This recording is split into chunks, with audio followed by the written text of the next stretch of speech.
last 2 weeks is roots, and that's our theme for the semester. And if you guys were here last week, some of the things that Julie talked about, she talked to us about what the difference was between being a Christian that was trying to live the Christian life and then someone that was being transformed. She also talked to us about the importance about having a root or having a foundation. And she talked about how that root and foundation should be found in Jesus Christ. So if you guys remember from last week, or maybe not, she talked about a caterpillar and how it gets transformed. And she talked about how her sister Jennifer doesn't like, or likes butterflies, and how Julie doesn't like caterpillars and stuff like that. So one of the things that comes from that illustration again is just the idea of being transformed. So with a caterpillar, it's not so much the caterpillar trying to change, it's the caterpillar just being made new, having a new nature, being transformed. And I think that a verse that really illustrates that, he's going to put it up on the screen, is Romans 12:2. So if you guys read on the screen, it says, "Don't copy the behavior and the customs of this world, but let God transform you into a new person by changing the way you think. Then you will learn to know God's will for you, which is good and pleasing and perfect." So again here, the key thing is that it's not you trying to be changed, not you trying to be transformed. It's something that happens out of a relationship with Jesus Christ. Okay? That's the starting point. That's the beginning of our training. We will not be trained, we will not be transformed, we will not be made new until we enter into a relationship with Jesus Christ. And that He is the one that transforms us, He's the one that changes us, He's the one that trains us and gets us ready for reality. Okay?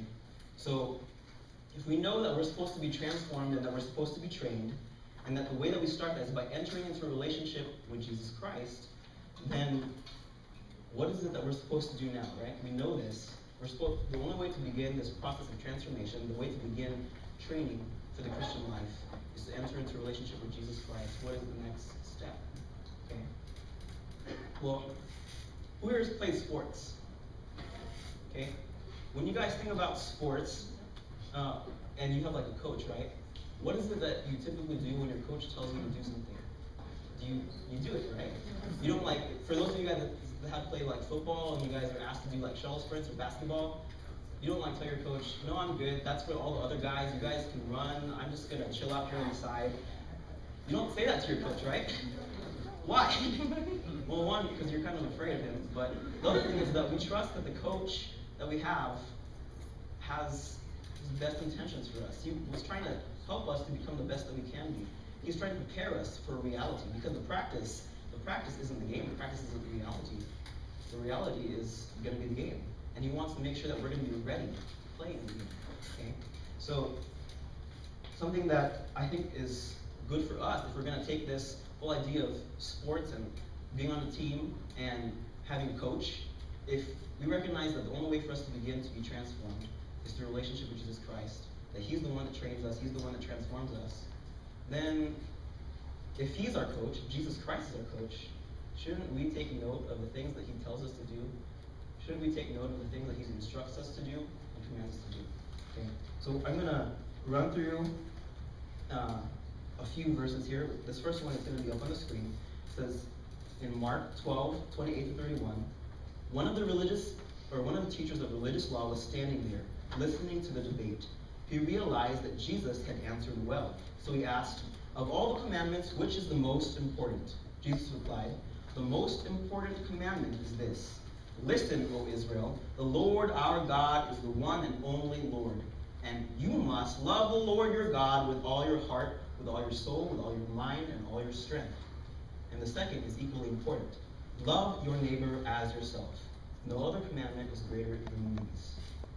So if we are to take these commands as the instructions from Coach Jesus, then he's saying right here that the first and greatest command for us, the first instruction that we're supposed to really follow, is to love God with our everything, right? And the second is like it, is to love your neighbor as yourself. And we're going to try to move on from that. What we're going to be spending most of our time talking about tonight, like you've heard before, is our relationship with other people, loving other people. Okay? So, hopefully, by the end of tonight, you guys will recognize the importance of being in Christian community, of having other people that you can rely on to help encourage you and grow you in your faith and walk with Jesus Christ. Okay? So we have to accept that the relationships or the time that we spend with other followers of Jesus Christ is part of our training process. It's part of getting us ready for reality, for the game. Okay? So now, when you guys think about training, and we already talked about some sports, most of you guys probably think, like when you hear about spring training on the news, you guys think about baseball. And then, like right now, we have football season, so you guys think about sports. Well, I didn't really play that stuff growing up. My experience with training, most of my experience with training comes from martial arts and from the army. Okay? So, if you're not familiar with martial arts, one of the things that you guys might assume is that because you see two guys fighting, just one guy versus another guy, that when you train, it's like an individual kind of thing, right? That you don't really need anyone else to get ready. If you guys watch action movies, you guys watch Rocky, right? And like his training movies or his like montage scenes, he's always like hitting some bag or like throwing some weights around and running by himself, right? Well, if you go to the next slide, yeah, training requires other people. In martial arts, actually there's supposed to be a picture up there of me doing something. I'm not sure where it is. There it is. Okay. So if you were to take a look at this picture right here, it's a guy breaking some bricks. Okay? You think that, okay, so if this guy can, with one punch, break 5 bricks, then he should be good to be able to take on somebody else. Because if you can break 5 bricks with his fist, you can break someone's face, right? So here's the thing. The bricks, they don't move. People move. Bricks, they don't hit back. People hit back. Okay? So when we think about all of this right here in terms of fighting, if I take all these individual elements like hitting bags, breaking bricks and boards, and I take it out of the context of what it's supposed to be getting me ready for, then I might be disillusioned to think that because I can break 5 bricks, that I'm ready to fight. And the same is true in the Christian life. Okay? To really be proficient, to train for reality, we need to know that when we are fighting, or when I'm fighting, or when we're living the Christian life, it's in the context of relationships with other people. You don't live in a vacuum. You're going to have to be able to do it with other people. There's a verse that I think illustrates some of this well. It's in Galatians 5:22-23. It says this: "But the Holy Spirit produces this kind of fruit in our lives: love, joy, peace, patience, kindness, goodness, faithfulness, gentleness, self-control. There is no law against these things." Okay? If you were to take a list of all those things, if you take a list of all those things and were to reflect on your life and see whether or not you have it in your life, I could say that all day, right? I could say I have patience, that I'm the most patient person in the world. But where the rubber meets the road is when I have a conflict or I'm impatient with John here, right? You're going to see the truth of my belief and what I say about me being patient in my relationship with John, okay? So the same way with fighting. Fighting in Christian life. There's all these different things that we might do that are good things, good practices. You know, quiet times, like scripture reading, memorizing verses, going to church. Those things are all good. But if you leave it by itself, if you just take that in and of itself, then you're missing the point. You're missing the point. The point is to see how we take all those different elements that build a good foundation for following Jesus Christ, and then applying it to how we live life, applying it to how we treat one another, how we treat our relationship with God, and how we treat one another. So, another thing that I think we should try to focus in on is this. Okay? When I think I might have already said this, but each of those things that we do, scripture memory, reading the Bible, praying, all that kind of stuff, those are good things, but those are not the things, the primary things that God has called us to do. So we're going to take a look at some of the things that God has called us to do, and hopefully by the end of all these verses, you guys will see what God desires for us in our relationships and our relationship with Him. So Matthew 28:18-20. Okay, you guys, if you've gone to church, you're probably familiar with this. What is the gist, basically, of this passage? Is to go and make disciples. That's right. Okay. Well, can I make disciples if I'm not in any relationship with anyone? No. For me to be able to make disciples, I need to be in relationship with other people, right? Okay? And another side thing about that is that, yes, we're called to make disciples, but something that is implied in here too is that you are being discipled. So, I mean, you have relationships with others that you invest in, that you teach them to observe all the commandments that I've given you, like it says there. But then someone should have done that with you too. Okay?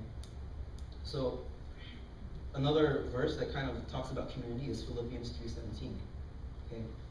So, again, talking about lots of people, not an individual thing, and living Christian life in that kind of way. It's not something that you do in isolation. You do not follow Jesus in isolation. You follow Jesus with other people, with church, with believers. Okay? And finally, Hebrews 10:24-25. It says this: let us think of ways to motivate one another's acts of love and good works. Okay? So again, let what?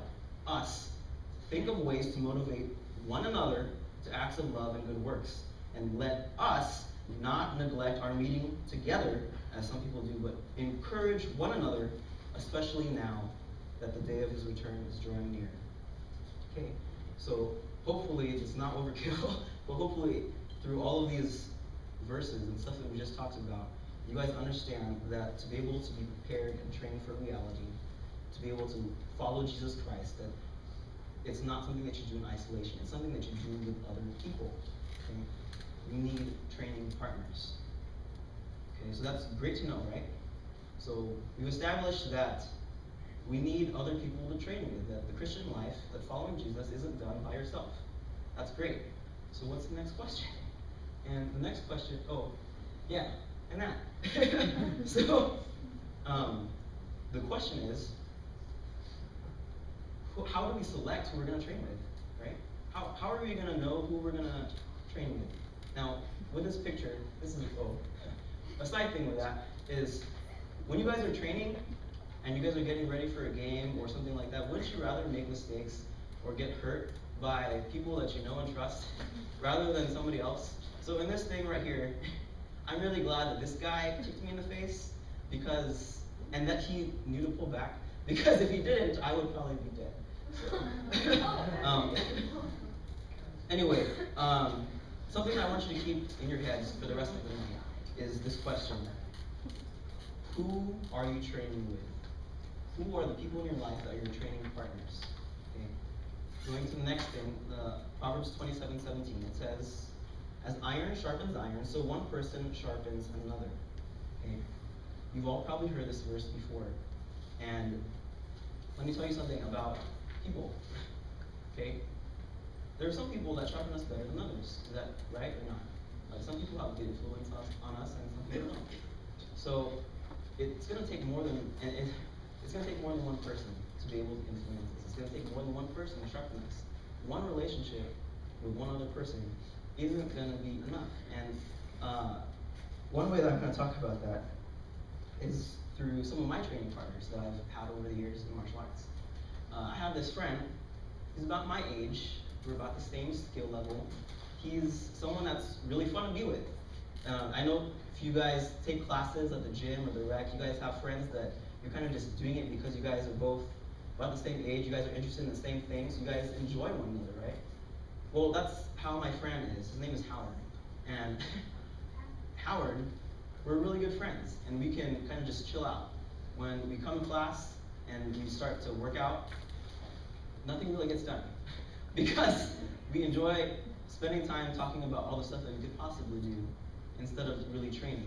He encourages me to come. Like, I probably wouldn't come if he wasn't there. I probably wouldn't be motivated to come and train at all if he wasn't there. But here's the deal with him. He doesn't push me to get better. He kind of maintains where I'm at.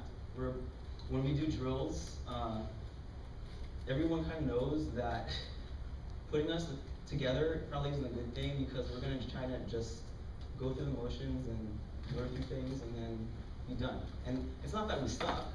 I mean, we're probably better than a lot of the other people that are there, but because of our relationship, because we enjoy one another, and because we're content with where we are, we don't push one another to to get better because we are content with our level of skill and maturity. Okay? So that kind of brings me to this whole idea of Proverbs 27:17. If we were to take this analogy of iron sharpening iron, we need to think in terms of, okay, so who are the people in my life that are sharpening me? Who are the people that are honing me and making me into a useful tool, an edge for war, for battle? Okay? What I would call Howard, I would call him a maintainer. Okay? And there we go. So he's a maintainer. He doesn't let me get worse than I am. I have to keep up with where his skill level is right now. But he isn't able to push me. He doesn't motivate me to go beyond where I'm at right now. I have another friend though, who's named Philip. And Philip is a little bit older than me. In fact, he trained me as a little kid. He's like 7 years older than me. But so he could always punk me when I was little. But I never caught up. This guy is actually really, really talented. He's a beast. Because this guy, he can run like a 4:10 mile for 6 miles. That's fast. I don't know if you know about running, but that's fast. He has endurance like no other. But this guy, Philip, he is really good. And he's good enough to the point where he's just a little bit better than me. He doesn't clobber me completely all the time, but he motivates me to do better. He motivates me to push beyond where I'm at, where I'm content, and to do more. He tells me where my weaknesses are by hitting me.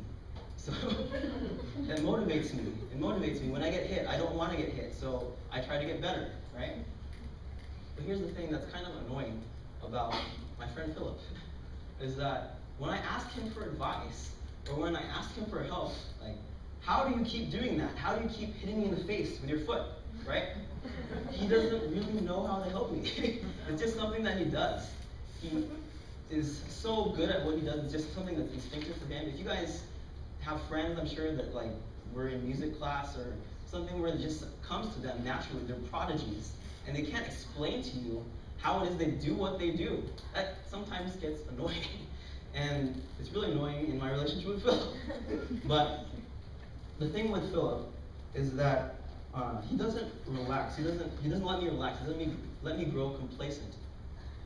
But he can never really help me go beyond just pushing me, because he's not able to articulate the things that he's doing. He's not able to tell me like, well, when I kick you in the face, you need to like change the angle of your body and move a little bit faster. He doesn't know how to give me techniques or drills, advice or experience that's going to help me to get better.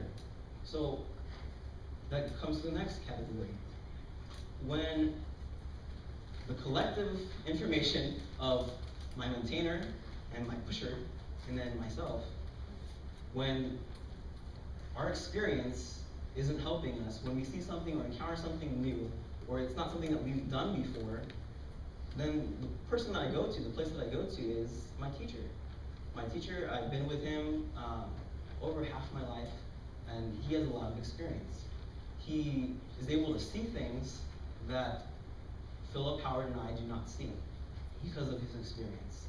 And when he gives me advice, I know that it's coming from his own experience, so I can trust him because he's not just theorizing about something and telling me that this is going to work. He's telling me, like, you know, this is something that I've been through, I know this, and this could help you. So there's your advice.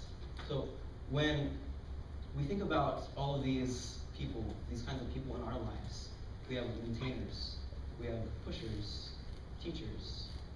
Who are the people in your life that is a maintainer? Who is someone that encourages you? Who's someone that gets you motivated to follow Jesus? Who are those people in your lives? And then for the pusher, who are the people in your life that sees where you're weak and doesn't let you stay there? Who are the people that will encourage you to get better? Okay? And then who are those people in your life that are mentors and teachers, people that can take things that are difficult for you to understand, but then explain it in a way that makes it practical and applicable for your life. So one thing about relationships here is that with Philip, with our pushers, okay, pushers are good. They help us to grow. but too much pushing can be bad. Okay? If you guys go back to that analogy of a knife being sharpened or iron being sharpened, there comes a point when there's just too much abrasiveness. When you have too much abrasion, then you're going to break. And you won't be useful anymore. You're going to take too much off. Okay?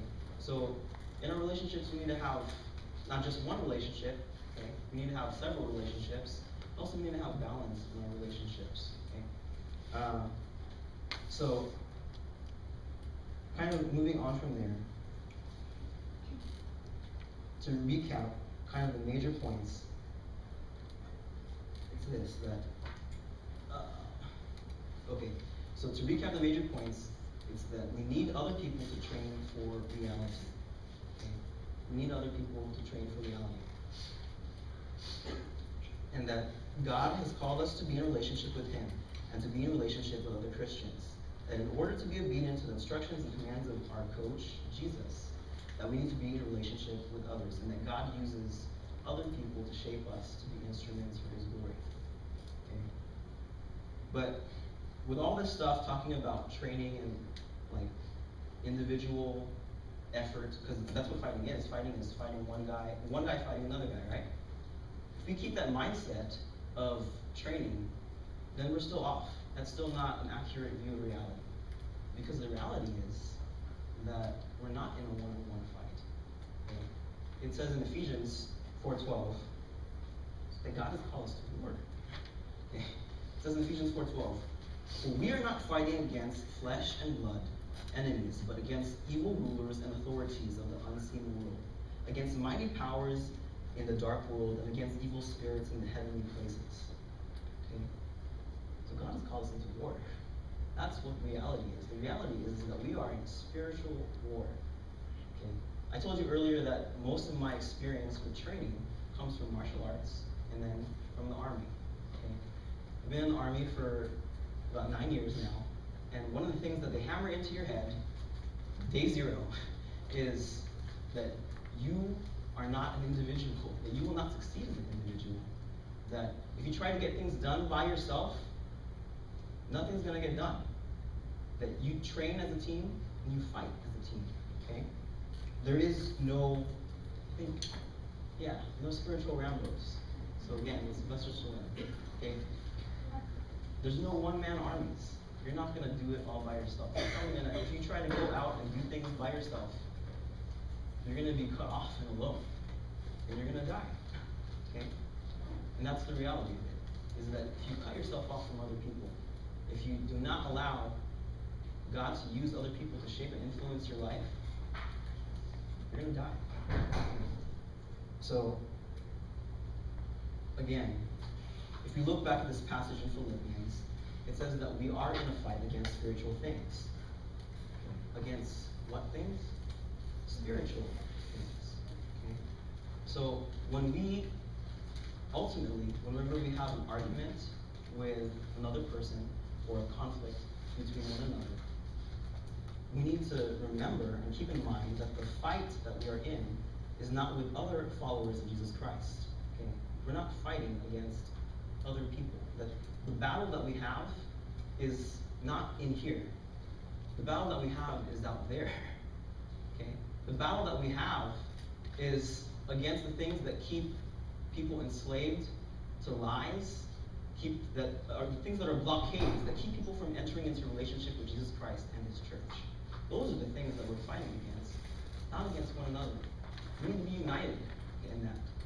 We don't have the luxury of time, or we just can't do that. Okay, we can't be divided.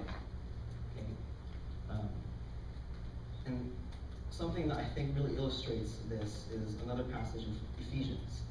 This passage is Ephesians 4:12-16. It says this: "Their responsibility is to equip God's people to do His work and build up the church, the body of Christ. This will continue until we all come to such unity in our faith and knowledge of God's Son, that we will be mature in the Lord, measuring up to the full and complete standard of Christ. Then we will no longer be immature like children. We won't be tossed and blown about by every wind of new teaching. We will not be influenced when people try to trick us with lies. so clever they sound like the truth. Instead, we will speak the truth in love, growing in every way more and more like Christ, who is the head of his body, the church. He makes the whole body fit together perfectly. As each part does its own special work, it helps the other parts grow, so that the whole body is healthy and growing and full of love. Okay, so tonight, we've talked about a lot of things. Hopefully you guys have understood that Christian life cannot be done alone. That we need to first to start off be in a relationship with Jesus Christ. Okay.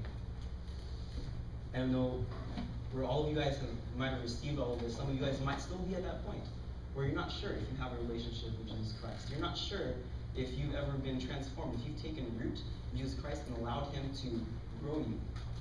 If that's you tonight, if you haven't come to a place where you've submitted your life to him, to allow Jesus, your coach, to train you, you won't have to stay there tonight. Tonight you can make that decision to begin the journey of growth with Jesus Christ, where he will train you and transform you into something new. If that's you tonight, and everyone go ahead and close your eyes and bow your heads. If that's you tonight, if you are a person that has come to that place where you've decided, I want to go into a relationship with Jesus Christ. I want him to be my coach. I want him to transform me. If that's you tonight, go ahead and raise your hand. For others tonight in this room, thank you very much for putting up your hands. There are some in this room who have been in relationships with people. Some people that have realized that the relationships that they have with the body is really not significant, it's shallow. They've been trying to live a Christian life and they're alone. Okay? If you realize that you've been trying to live a Christian life alone and that you haven't been training for reality, and that you know that you need relationships with people to help you grow into the full and complete standard of Christ, if that's you tonight, raise your hand. Okay. Now for others tonight, there's some of you that have relationships with people, some of you that have been poured out into you, some of you have been growing in your head knowledge of Jesus Christ, but you haven't been using the spiritual gifts that God has given you.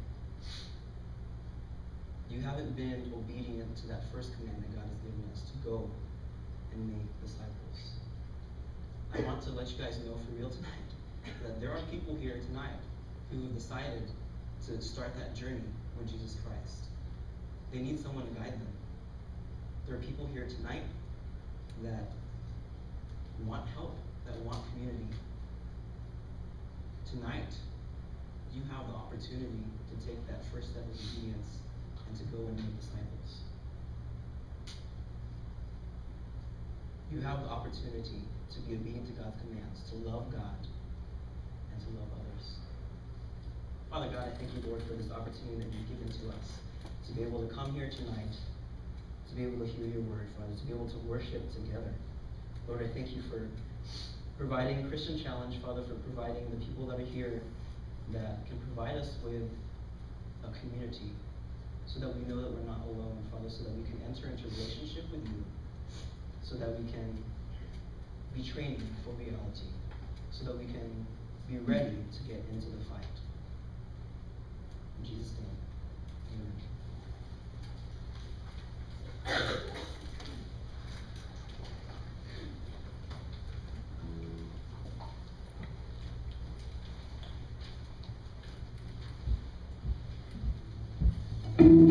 amen.